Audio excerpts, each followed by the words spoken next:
Brazil Norway pre quarter പോരാട്ടത്തിന് മുന്നോടിയായി നടന്ന പ്രീ മാച്ച് പ്രസ് കോൺഫറൻസിൽ കാർലോ ആഞ്ചലോട്ടിയും ബ്രൂണോ ഗിമാറസും പറഞ്ഞത് ഇപ്രകാരമായിരുന്നു: എർലിംഗ് ഹാലൻഡിലേക്ക് പന്തെത്താതെ നോക്കണം, അവൻ അപകടകാരിയാണ്. അപ്പറഞ്ഞത് അച്ചട്ടായി.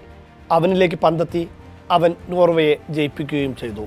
ഇംഗ്ലണ്ട് വേഴ്സസ് നോർവേ ക്വാർട്ടർ പോരാട്ടത്തിലേക്ക് ലോകം കണ്ണുനട്ടിരിക്കുമ്പോൾ ഏവരും ഉറ്റുനോക്കുന്നതും അതാണ്: ഹാലണ്ടിനാര് മണികെട്ടും.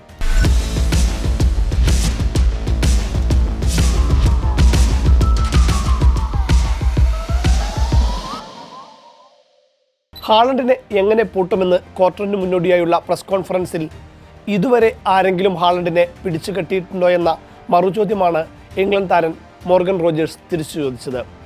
അവിശ്വസനീയ കുതിപ്പാണ് ഹാലണ്ട് നടത്തുന്നത്. കരിയറിൽ ആദ്യ ലോകകപ്പിൽ തന്നെ നോർവേയെ സ്വപ്നതുല്യമായ നേട്ടത്തിലേക്ക് എത്തിക്കുകയാണ് ഹാലണ്ട്. ഗ്രൂപ്പ് ഘട്ടത്തിലും നോക്കൌട്ടിലുമായി കളിച്ച 4 മത്സരങ്ങളിൽ നിന്ന് 7 ഗോളുകൾ നേടിയ ഹാലണ്ട് നിലവിൽ ലയണൽ മെസ്സി, കിലിയൻ എംബാപ്പെ എന്നിവർക്ക് പിന്നിൽ 3-ാം സ്ഥാനത്തുണ്ട്. ഇറാഖിനെതിരെയായിരുന്നു തുടക്കം. 2-1 നോർവേ ജയിച്ച മത്സരത്തിൽ ഹാലണ്ട് ഇരട്ട ഗോളുമായി തിളങ്ങി. സെനഗലിനെതിരായ മത്സരം 2-2 സമനിലയിൽ കലാശിച്ചെങ്കിലും ഹാലണ്ട് തന്നെയായിരുന്നു പതിവ് പോലെ 2 ഗോളുകളും നേടിയത്. ഫ്രാൻസിനെതിരെ വിശ്രമം. റൗണ്ട് ഓഫ് 32-വിൽ എതിരാളികൾ ആഫ്രിക്കൻ കരുത്തരായ ഐവറി കോസ്റ്റ്. 2-1 ജയിച്ചപ്പോൾ അവിടെയും ഹാലണ്ട് ഗോളടി പട്ടികയിൽ ഇടം പിടിച്ചു. പ്രീ ക്വാർട്ടറിൽ കാർലോ ആഞ്ചലോട്ടിയുടെ ബ്രസീൽ എത്തിയപ്പോൾ നോർവേ അവിടെ തീർന്നുവെന്ന് കരുതിയവരാണ് ഏറെയും. എന്നാൽ 2-1 ബ്രസീലിനെ തീർത്തപ്പോൾ ഇരട്ട ഗോളുമായി കളിയിലെ താരമായത് ഹാലണ്ട് തന്നെയായിരുന്നു. മത്സരം എക്സ്ട്രാ ടൈമിലേക്ക് കടക്കുമെന്ന് തോന്നിച്ച ഘട്ടത്തിലാണ് ഹാലണ്ട് അവതരിക്കുന്നത്. ആദ്യത്തെ അരമണിക്കൂറിൽ 2-3 ടച്ച് മാത്രമാണ് ഹാലണ്ടിന്റെ പേരിലുണ്ടായിരുന്നത്. ഗോൾ വന്നില്ലെങ്കിലോ പാസ് എത്തിയില്ലെങ്കിലോ ഹാലണ്ട് ഒരിക്കലും ഫ്രസ്ട്രേറ്റഡ് ആവില്ല. അയാൾക്ക് അഭിമുഖമായി ഒറ്റ ക്രോസ് വന്നാൽ മതി, അത് ഗോളാകും. പ്രതീക്ഷിച്ചത് തന്നെ സംഭവിച്ചു.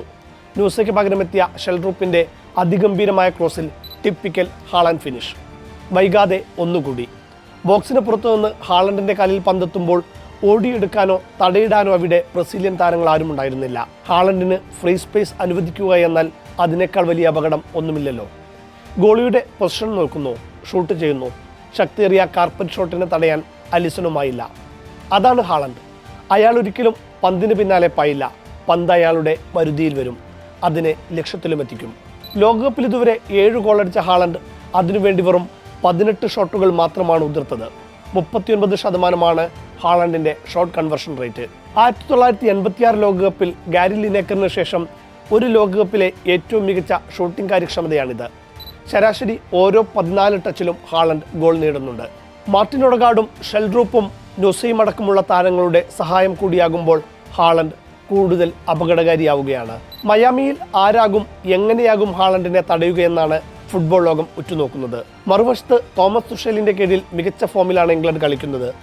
ഓരോ മത്സരത്തിലും മെച്ചപ്പെടുന്ന സംഘമായി മാറിയ ഇംഗ്ലണ്ട് പ്രീ ക്വാർട്ടറിൽ അതിശക്തമായ പോരാട്ടം അതിജീവിച്ചാണ് നോർവേക്കെതിരായ മത്സരത്തിന് ടിക്കറ്റ് എടുത്തത്. ഗ്രൂപ്പ് ഘട്ടത്തിൽ ക്രൊയേഷ്യയെയും പനാമയെയും പരാജയപ്പെടുത്തുകയും ഗാനയോട് സമനില വഴങ്ങുകയും ചെയ്ത ഇംഗ്ലണ്ട് റൗണ്ട് ഓഫ് 32-വിൽ കോങ്കോയെ 2-1 മറികടന്നു. പ്രീ ക്വാർട്ടറിൽ ആതിഥേയരായ മെക്സിക്കോക്കെതിരെ 10 പേരുമായി ചുരുങ്ങിയിട്ടും 3-2 ത്രില്ലിംഗ് ജയം നേടി. അന്ന് ഗോഡ് മോഡ് ലെവലിലാണ് ജൂഡ് ബെല്ലിംഗാമെല്ലാം പന്ത് തട്ടിയത്. ആന്റണി ഗോർഡൻ, ബുക്കായോ സാക്ക എന്നിവർക്കൊപ്പം ഹാരി കെയ്ന്റെ ഫിനിഷിംഗ് കൂടി ചേരുമ്പോൾ ഇംഗ്ലണ്ട് കരുത്തരാകും. അതേസമയം ജാരൽ ക്വാൻസയ്ക്ക് ചുവപ്പ് കാർഡ് കിട്ടിയത് ടീമിന് തിരിച്ചടിയാണ്. ഒപ്പം മാർക്ക് ഗുവേഹിയും പരിക്കിന്റെ പിടിയിലാണ്. ഹാലണ്ടിനെ പൂട്ടേണ്ട ഡിഫൻസിൽ നേരിയ പ്രശ്നം വന്നാൽ തന്നെ അത് ഇംഗ്ലണ്ടിന് പുറത്തേക്കുള്ള വഴിയൊരുക്കും. മാഞ്ചസ്റ്റർ സിറ്റിയിലെ സഹതാരങ്ങളായ ഹാലണ്ടും ജോൺ സ്റ്റോൺസും ആഴ്സണലിലെ സഹതാരങ്ങളായ ഒഡേഗാർഡും ഡെക്ലാൻ റൈസും തമ്മിലുള്ള പോരാട്ടം കൂടിയാണിത്.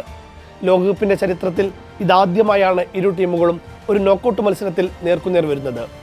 ടോട്ടൽ ഹെഡ് ടു ഹെഡിൽ ഇംഗ്ലണ്ടാണ് കണക്കിൽ മുന്നിലെങ്കിലും 1981-ലും 1993-ലും ലോകകപ്പ് യോഗ്യതാ മത്സരങ്ങളിൽ ഇംഗ്ലണ്ടിനെ അട്ടിമറിച്ച ചരിത്രം നോർവേക്കുണ്ട്. മയാമിയിൽ നോർവേ മറ്റൊരു അട്ടിമറി നടത്തുമോ, അതോ കെയ്ന്റെ കരുത്തിൽ ഇംഗ്ലണ്ട് സെമി കാണുമോ? ഫുട്ബോൾ ലോകം കണ്ണും നട്ടിരിപ്പാണ്.